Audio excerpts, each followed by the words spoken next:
صبح کی نماز ہو رہی تھی، آپ صلی اللہ علیہ وآلہ وسلم حجرہ عائشہ میں مقیم تھے، تو آپ صلی اللہ علیہ وآلہ وسلم نے پردہ ہٹا کر دیکھا تو حضرت ابوبکر صدیق رضی اللہ تعالی عنہ نماز پڑھا رہے ہیں۔ آپ صلی اللہ علیہ وآلہ وسلم صحابہ اکرام کو دیکھ کر خوش ہوئے۔ آپ صلی اللہ علیہ وآلہ وسلم نے دوبارہ پردہ ٹھیک کر دیا کہ کہیں صحابہ اکرام اپنی نماز نہ توڑ دیں میری وجہ سے۔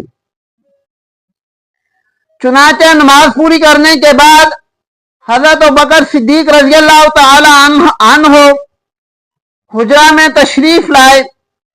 اما عائشہ رضی اللہ تعالی عنہا کے والد ہیں، گھر میں آ گئے، آ کے بیٹی سے پوچھتے ہیں کہ آج تو اللہ کے رسول کی صحت ٹھیک ہے؟ تو وہ فرمانے لگی کہ ہاں آج پہلے سے بہتر ہیں۔ حضرت ابوبکر صدیق رضی اللہ تعالی عنہ ان کی ایک اہلیہ مدینہ منورہ سے باہر رہتی تھی۔ آپ صلی اللہ علیہ وآلہ وسلم سے اجازت لی اور اپنی اس زوجہ کے پاس چلے گئے۔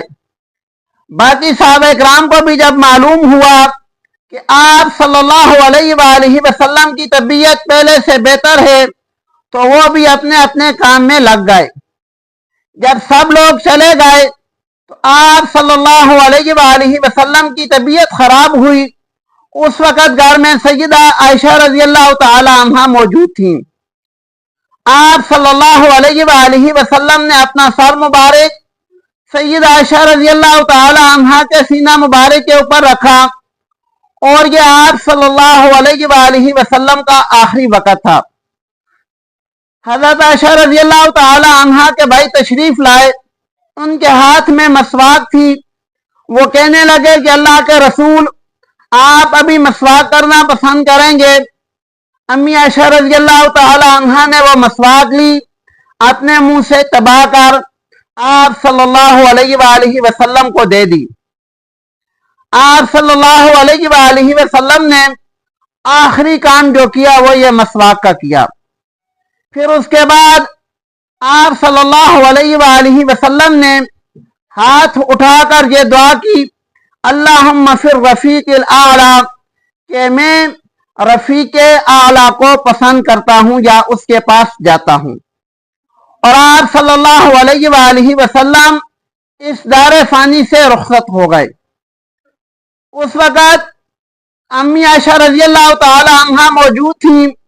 جب باقی صحابہ اکرام کو پتہ چلا، حضرت عثمان غنی رضی اللہ تعالی عنہ باہر بیٹھے ہوئے تھے، جب انہوں نے سنا تو وہ سکتے کی کیفیت میں آ گئے۔ حضرت علی رضی اللہ تعالی عنہ رو رو کر بے ہوش ہو گئے، اور جب یہ خبر مدینہ سے باہر گئی، حضرت ابوبکر صدیق رضی اللہ تعالی عنہ مدینہ سے باہر گئے ہوئے تھے، وہ واپس آئے، آ کر تاجدار مدینہ صلی اللہ علیہ وآلہ وسلم کی پیشانی کو بوسہ دیا، مسجد میں تشریف لے گئے اور ایک خطبہ دیا۔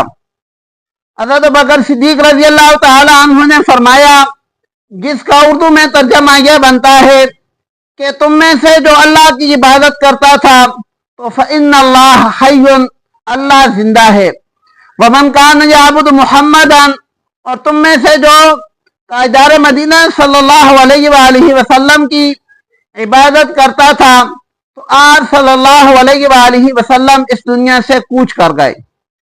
پھر حضرت ابوبکر صدیق رضی اللہ تعالی عنہ نے یہ آیت پڑھی، وما محمد الا رسول، کہ تاجدار مدینہ صلی اللہ علیہ وآلہ وسلم ایک رسول ہیں، قد خلت من قبلہ الرسل، آپ صلی اللہ علیہ وآلہ وسلم سے پہلے جیسے رسول گزرے ہیں۔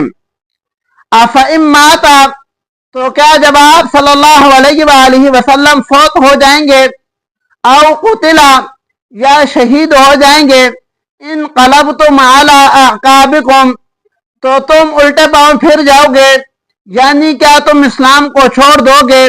ومن ينقلب علی عقبیہ، اور جو الٹے پاؤں پھر جائے گا، اسلام کو چھوڑ دے گا، وہ اللہ کو کوئی نقصان نہیں کرے گا۔ حضرت عمر فاروق رضی اللہ تعالی عنہ اس وقت تک تلوار لے کر کھڑے تھے کہ جو بندہ یہ کہے گا کہ آپ صلی اللہ علیہ وآلہ وسلم دنیا میں نہیں رہے، میں اس کی گردن اڑا دوں گا۔ جب یہ آیت سنی تو ان کو بھی یقین ہو گیا، اور بعد میں فرماتے ہیں کہ جب ابوبکر صدیق رضی اللہ تعالی عنہ نے یہ آیت پڑھی تو مجھے ایسے لگا کہ جیسے یہ آیت ابھی نازل ہو رہی ہے۔ آپ صلی اللہ علیہ وآلہ وسلم کا یہ سفر آخرت تھا۔ آپ صلی اللہ علیہ وآلہ وسلم ایسے حال میں اپنے آخری ایام گزار کر خالق حقیقی کو جا ملے۔ اللہ رب العالمین ہم سب کو تاجدار مدینہ صلی اللہ علیہ وآلہ وسلم کی کامل اتباع نصیب فرمائے۔